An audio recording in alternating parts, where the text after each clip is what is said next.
Good day, aerial TV defense. Today we have a new topic to talk about: our military defense, which is the best attack helicopter. China's Z-10 attack helicopter or Philippines' newest T-129 attack helicopter. Before we start, don't forget to like and subscribe our YouTube channel, and please follow our Facebook page. The link is in description. There is some of subscribers and fans asked me to make a videos about this thing.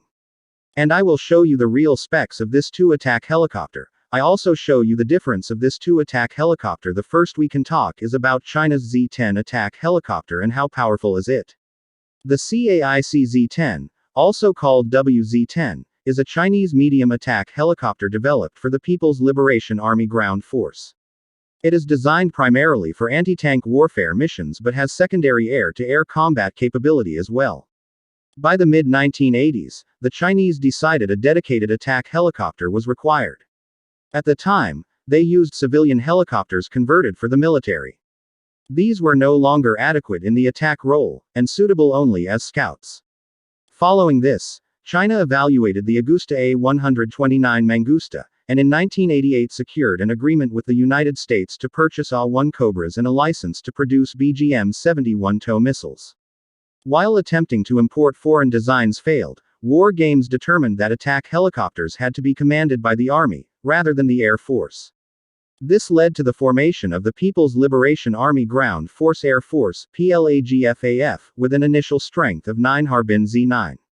The PLAGFAF conducted tactical experiments that would help define the future Z-10's requirements. The 602nd Research Institutes called its proposed armed helicopter design the WZ-10, with some sources outside of China calling it the ZX armed helicopter. As a result, most of the resource went to the Z-10. Although the medium helicopter program continued with reduced priority, the medium helicopter could continue to develop technology used by both military and civilian aircraft. And now we will talk about the specification of this helicopter. The stepped tandem cockpit houses 2 aviators, the gunner in the back and the pilot in the front, different from the conventional layout of most attack helicopters, confirmed by Chinese official news agency's video report. Another new engine, developed by China and Turbomeca, is the WZ-16. Its maximum output power is 1,500 kilowatts, and it will be installed in the Z-10 and Z-15 EC-175. After the installation of the new engine's power would increase by 500 kilowatts for Z-10.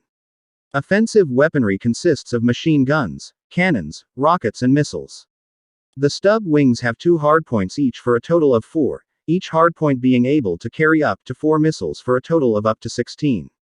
2 types of autocannons are available for Z-10, with the most common being a 23mm automatic chain gun indigenously developed by China.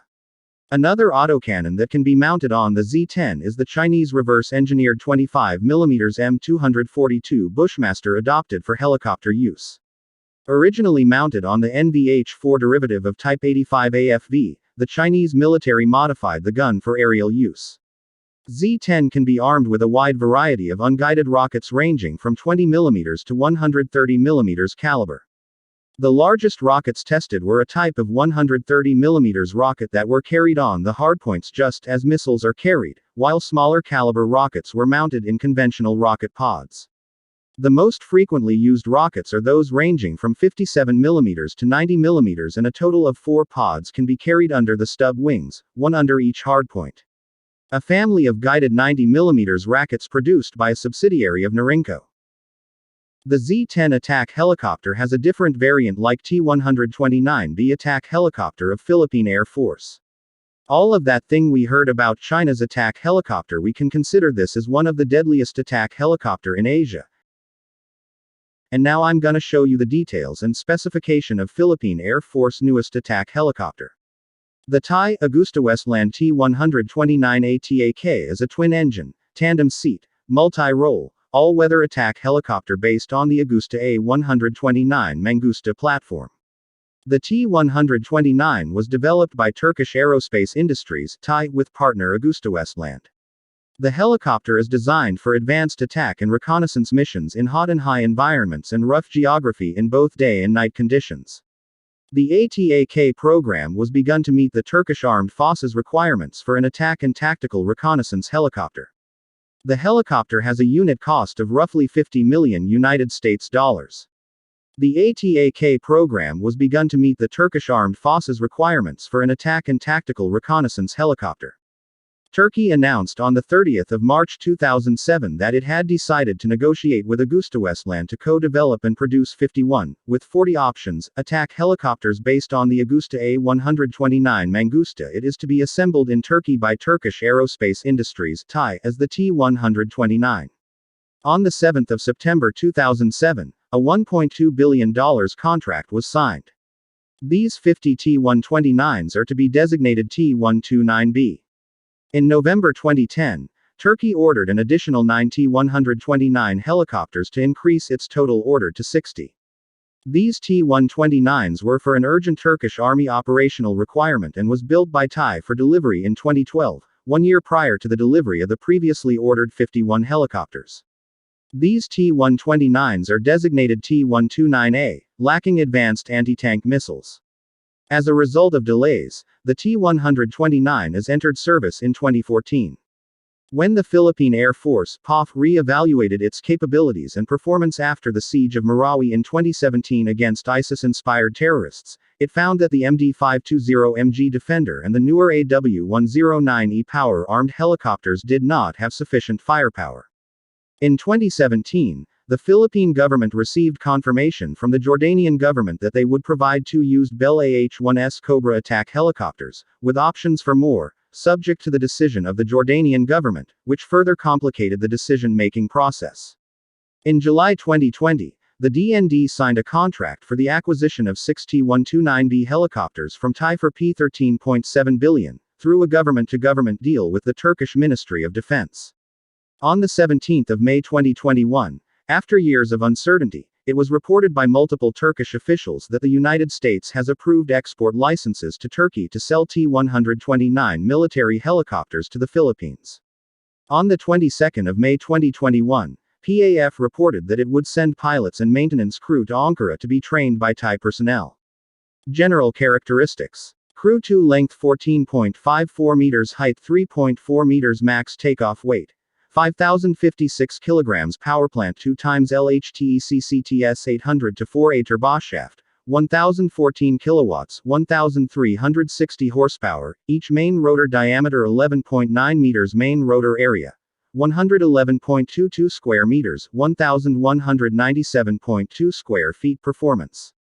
Maximum speed 281 kilometers per hour, 175 miles per hour. 152 kn, maximum cruise speed. Range.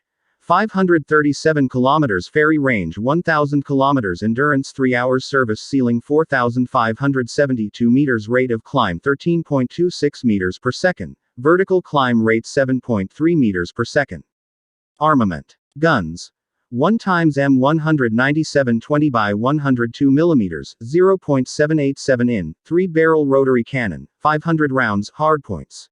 4. With provisions to carry combinations rockets, maximum 4 pods with 76, 19 times 4, 48, 12 times 4, 70 mm, 2.75 in, unguided rockets such as MKEFFAR, Hydra 70, CRV-7.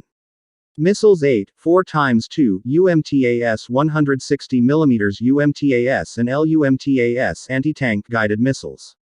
16, 4 times 4, Surat 70 mm guided missile used against lightly armored, unarmored targets. 8, 2 times 4, air-to-air Stinger ATAS, short-range air-to-air missile. Other 2, 1 times 2, drop tanks 294 kilograms each. Just like what you heard, the Philippines Air Force T-129B attack helicopter is considered as one the deadliest attack helicopter in Southeast Asia, even in the whole Asia. Now, you knew the capabilities and specification of this attack helicopter. For you, which is the best attack helicopter? Just comment below. On my next video we will talk again about our defense. Before we end, please don't forget to like, share, and subscribe. Please follow our Facebook page, the link is in description. Thank you. God bless Philippines.